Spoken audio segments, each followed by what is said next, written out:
Hi guys! Hello mga katita! Hello mga kamami!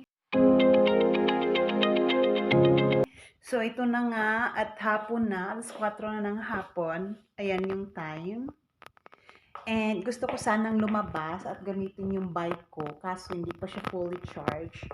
So ang gagawin natin mga katita, mga kamami, lalabas tayo at tingnan natin kung saan makakarating. Okay? So, samahan nyo ako mga kamami, mga katita dyan. At mag-explore tayo. First, magdadala tayo ng ID. Kasi baka hingan tayo ng ID. So, ilalagay ko lang to sa likod ng cellphone ko.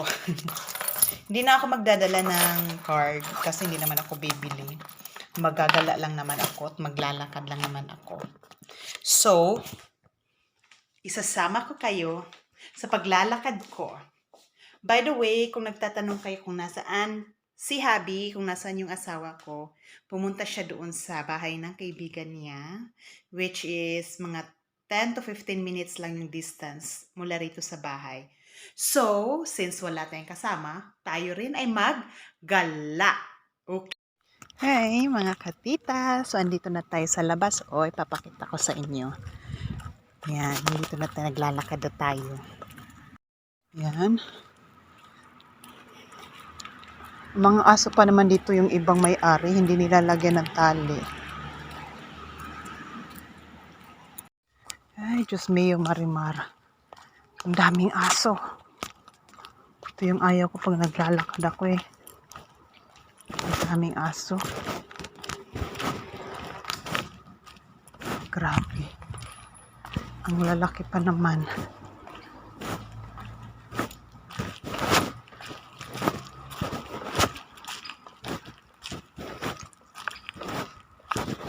Ay.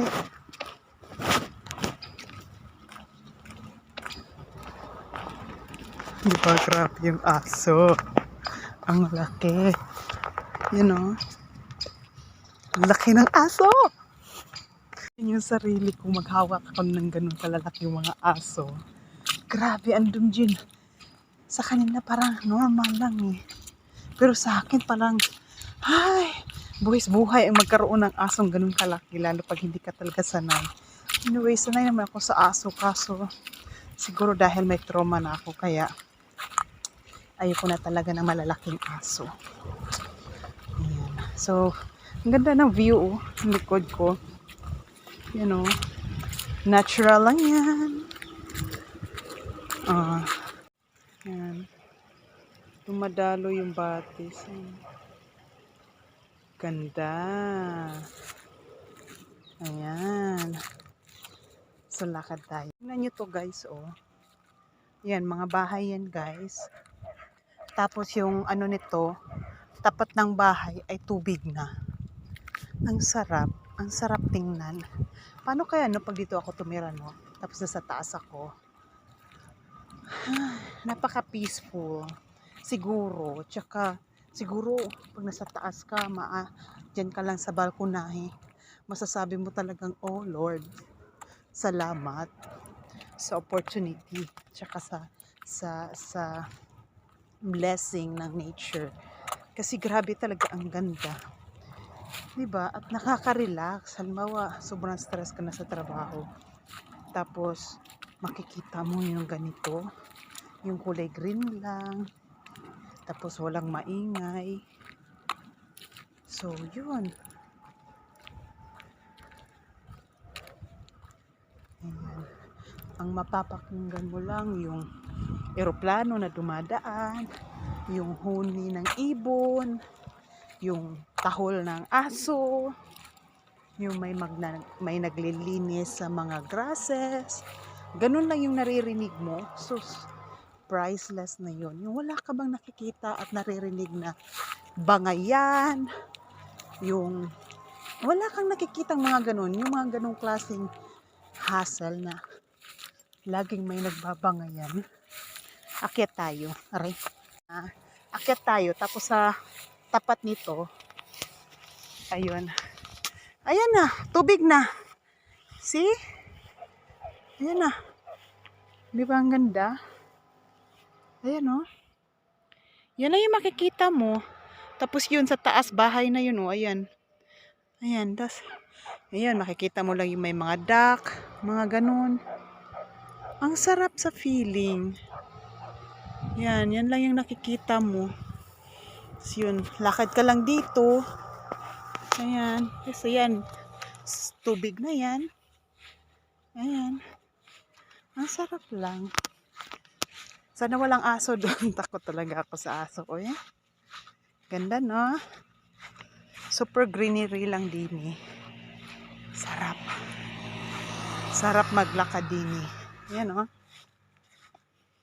So, this is priceless. Ito yung pinaka-opposite. Opposite sa kung saan kami namulat, saan kami nanirahan noon. Ito yung pinaka-opposite. Dito napaka-peaceful. Walang chismosa. Walang bangayan. Walang nag-aaway dahil sa pera.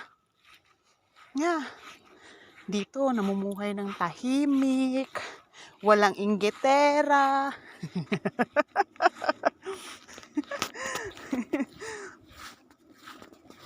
Ang lakas ng hugot ko, no? Talagang dinidiin. Walang inggitera. Walang chismosa. Walang nag-aaway sa pera. Ganon. Pabalik na tayo, guys. Ito palang areang ito. Mapapansin nyo. Ganun sila ka-secure dito. Wala silang bakod na mga bakal-bakal. Ang bakod lang nila dito mga tanim. Mga ganyan, no? Yung bakod nila. Tsaka ito, ang lalaki ng mga portion ng mga bahay dito. Malaki ang portion ng mga bahay. Ibig sabihin nun, it's either may mga posisyon sa company, doktor, lawyer, mga ganun. Kasi parang exclusive tong area to eh. Mahal to eh. Mahal tong mga bahay din eh. Tong area to eh. So, mostly talaga sa mga nakakakuha dito ng mga bahay ay yung may mga kaya. Tayo ay may kaya pero syempre hindi tayo pwedeng magbili, buy and sell tayo ng bahay dito. Ang hirap ng bahay dito, ang mahal pati. Kaya yung iba swerte kung late nang napatayo yung bahay nila. Talaga maganda yung mga area nila. And nandito na ako sa bahay. At bumalik na ako. Umalis lang ako ng mga 30 minutes. More or less. So, ayun na. At nandito na ako sa bahay. Ang battery ko hindi pa rin full. Ay, full na pala. Ayan, green na siya. Pero di ko pa siya tatanggalin. Mamaya ko na tatanggalin para talagang full na full. Anyway, highway. So,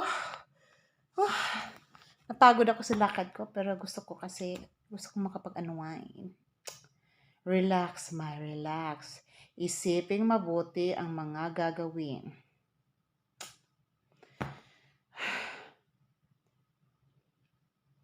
Yun lang.